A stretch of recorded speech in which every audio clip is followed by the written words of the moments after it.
காய் கட்டர் கொஞ்சம் எடுத்து கொடுமா. இது இல்லடா, இது என்ன சொல்றது, நான் ஏமாந்துட்டேமா. இங்க பாருமா, இது ஒரிஜினல் வுட் மாதிரி இருந்ததா, ரேட்டு நினைச்சு அப்படியே கம்மியா இருக்கேன்ட்டு மைக்கா ஒட்டிருக்காங்க. ஃபுல்லா பிச்சின்னு வருது. எங்க பின்னி இருக்கு? ஆமாமா. என்ன பின்னி? சப்பாத்தி உருட்டுறதுல இப்ப காய்ல கட் பண்ணுவீங்களா? அது சப்பாத்தி உருட்டுறதுல இங்க வா. பின்னி இதோட பிரைஸ் 882 ஆமா, பெஸ்ட் குவாலிட்டி சீசம் வுட். முக்கியமா இதுக்கு ஏன் இவ்வளவு ரேட்னா, இது ஒரிஜினல் குவாலிட்டி வுட்மா. இது என்ன சொல்றது, சீசம் வுட்.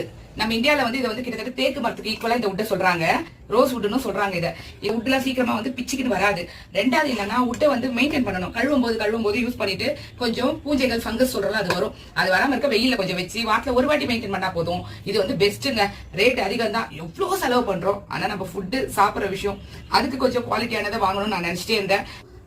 பாக்கிறதுக்கு இவ்வளவு அகலமா இருக்கு. நான் வந்து இந்த சின்ன சைஸ் வந்து கம்மி ரேட்ல இருக்கு, 600 அப்படி இருந்தது. நான் தான் வாங்கும் போது கொஞ்சம் பெருசா வாங்கலாம், நம்ம பெத்த குடும்பம்ல, சமையல் தானே முக்கியம் நம்மளுக்கு. இதை வாங்கிட்டோம்.